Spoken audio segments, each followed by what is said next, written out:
வணக்கம்.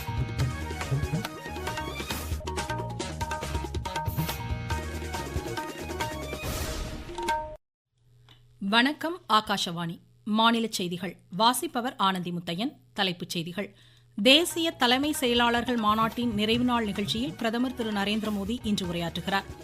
2025ஆம் ஆண்டிற்குள் காச நோயை முற்றிலும் ஒழிக்க நடவடிக்கைகள் மேற்கொள்ளப்பட்டு வருவதாக மக்களவைத் தலைவர் திரு ஓம் பிர்லா தெரிவித்துள்ளார்.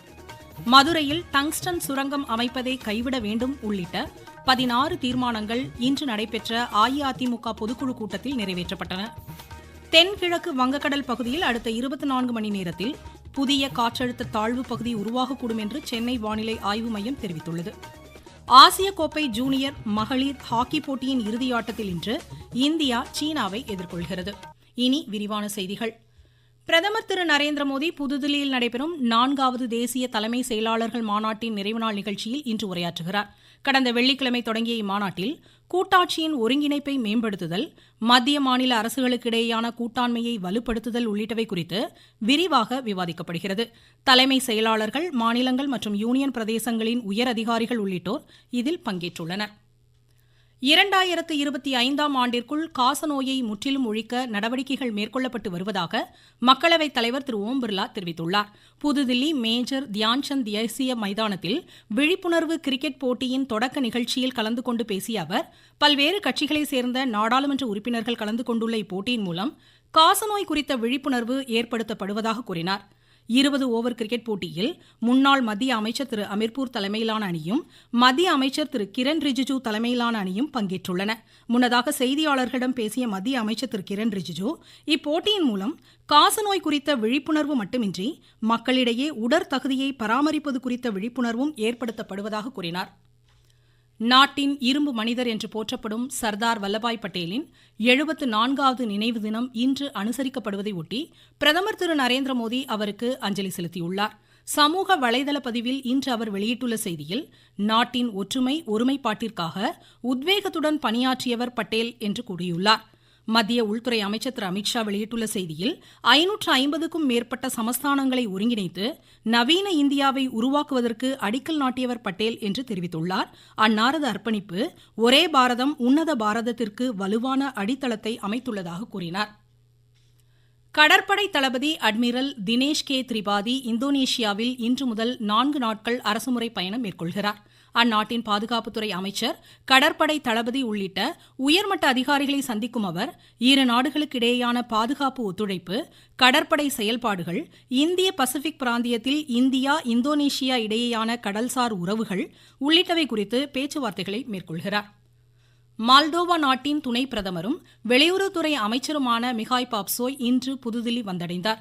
இந்த பயணத்தின் மூலம் இரு நாடுகளுக்கிடையேயான இருதரப்பு உறவுகள் மேலும் வலுப்படும் என்று மத்திய வெளியுறவுத்துறை அமைச்சக செய்தி தொடர்பாளர் திரு ரந்தீர் ஜெய்ஸ்வால் தெரிவித்துள்ளார். இலங்கை அதிபர் அனுரகுமார திசநாயக்க 3 நாள் அரசுமுறை பயணமாக இன்று இந்தியா வருகிறார்.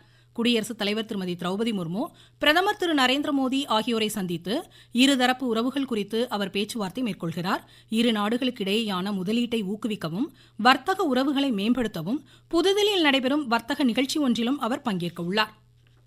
நாட்டின் பொதுத்துறை வங்கிகள் 2023-24ஆம் நிதியாண்டில் இதுவரை இல்லாத அளவிற்கு மொத்த நிகர லாபமாக 1.41 லட்சம் கோடி ரூபாயை எட்டியுள்ளதாக மத்திய அரசு தெரிவித்துள்ளது. வங்கித்துறையில் மேற்கொள்ளப்பட்ட பல்வேறு கொள்கை முடிவுகள் மற்றும் மாற்றங்கள் காரணமாக இந்த சாதனையை எட்ட முடிந்ததாக கூறப்பட்டுள்ளது. பொதுத்துறை வங்கிகள் கடந்த 3 ஆண்டுகளில் 61,964 கோடி ரூபாயை பங்குதாரர்களுக்கு ஈவுத்தொகையாக வழங்கியுள்ளதாகவும் தெரிவிக்கப்பட்டுள்ளது. மகாராஷ்டிரா சட்டப்பேரவையின் குளிர்கால கூட்டத்தொடர் நாளை தொடங்குகிறது. இந்நிலையில் அம்மாநில அமைச்சரவை விரிவாக்கம் இன்று நடைபெறுகிறது. நாக்பூரில் இன்று மாலை நடைபெறும் நிகழ்ச்சியில் ஆளுநர் திரு சி பி ராதாகிருஷ்ணன் புதிய அமைச்சர்களுக்கு பதவிப்பிரமாணம் செய்து வைக்கிறார். இந்நிகழ்ச்சியில் முதலமைச்சர் திரு தேவேந்திர பட்னாவிஸ் மற்றும் துணை முதலமைச்சர்கள் உள்ளிட்டோர் கலந்து கொள்கின்றனர். நீங்கள் கேட்டுக்கொண்டிருப்பது ஆகாஷவாணியின் மாநில செய்தி அறிக்கை. அஇஅதிமுகவின் பொதுக்குழு மற்றும் செயற்குழு கூட்டம் சென்னை வானகரத்தில் இன்று நடைபெற்றது. இதில் மதுரை மேலூரில் டங்ஸ்டன் சுரங்கம் அமைப்பதை கைவிட வேண்டும், கல்வியை மாநில பட்டியலில் சேர்க்க வேண்டும், சென்னை உயர்நீதிமன்றத்தில் வழக்காடு மொழியாக தமிழ் இடம்பெற வேண்டும் என்பன உள்ளிட்ட 16 தீர்மானங்கள் நிறைவேற்றப்பட்டன. செம்பரம்பாக்கம் ஏரி உள்ள நீரின் அளவு குறைக்கப்பட வேண்டியதன் அவசியம் குறித்து மாநில மருத்துவம் மக்கள் நல்வாழ்வுத்துறை அமைச்சர் திரு மா சுப்பிரமணியன் விளக்கமளித்துள்ளார்.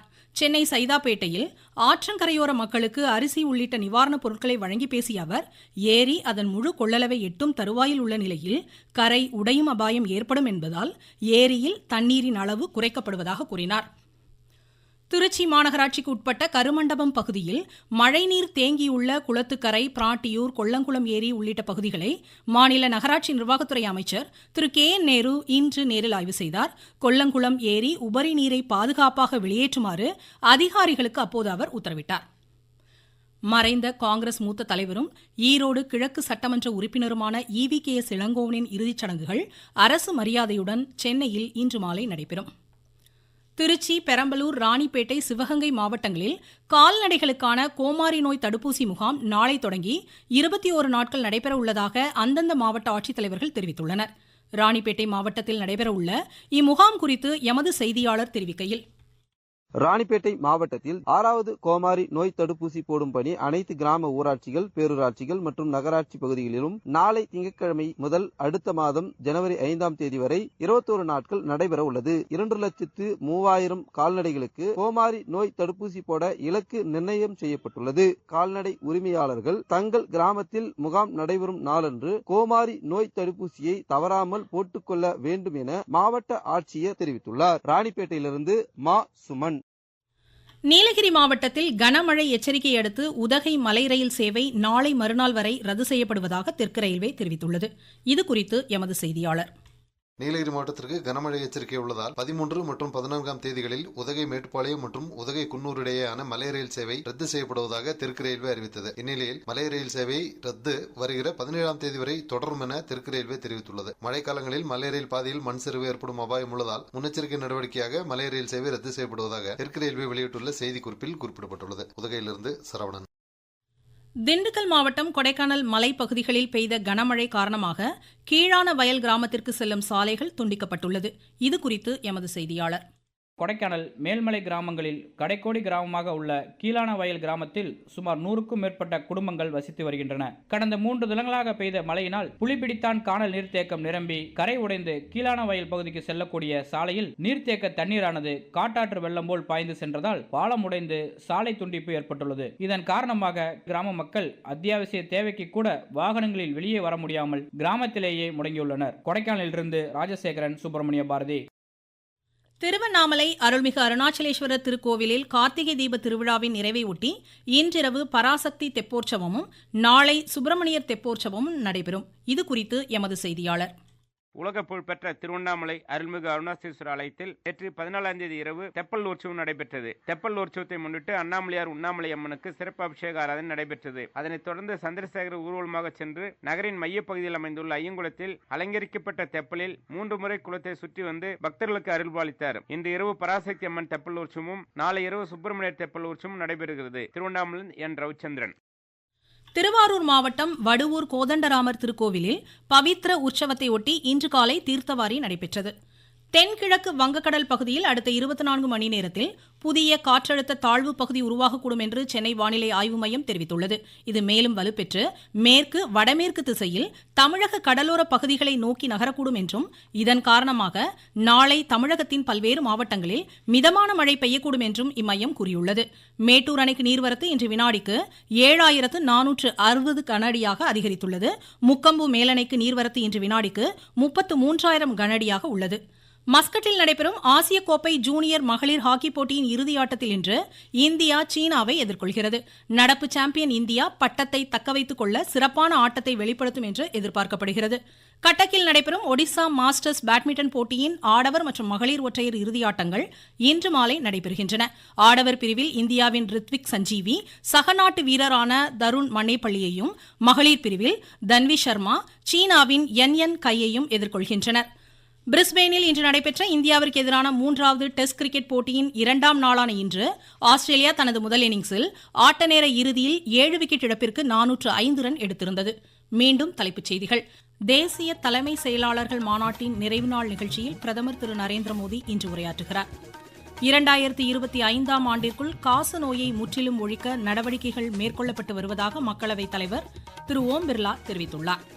மதுரையில் டங்ஸ்டன் சுரங்கம் அமைப்பதை கைவிட வேண்டும் உள்ளிட்ட 16 தீர்மானங்கள் இன்று நடைபெற்ற அஇஅதிமுக பொதுக்குழு கூட்டத்தில் நிறைவேற்றப்பட்டன. தென்கிழக்கு வங்கக்கடல் பகுதியில் அடுத்த 24 மணி நேரத்தில் புதிய காற்றழுத்த தாழ்வு பகுதி உருவாகக்கூடும் என்று சென்னை வானிலை ஆய்வு மையம் தெரிவித்துள்ளது. ஆசிய கோப்பை ஜூனியர் மகளிர் ஹாக்கி போட்டியின் இறுதியாட்டத்தில் இன்று இந்தியா சீனாவை எதிர்கொள்கிறது. இத்துடன் இந்த செய்தியறிக்கை முடிவடைந்தது.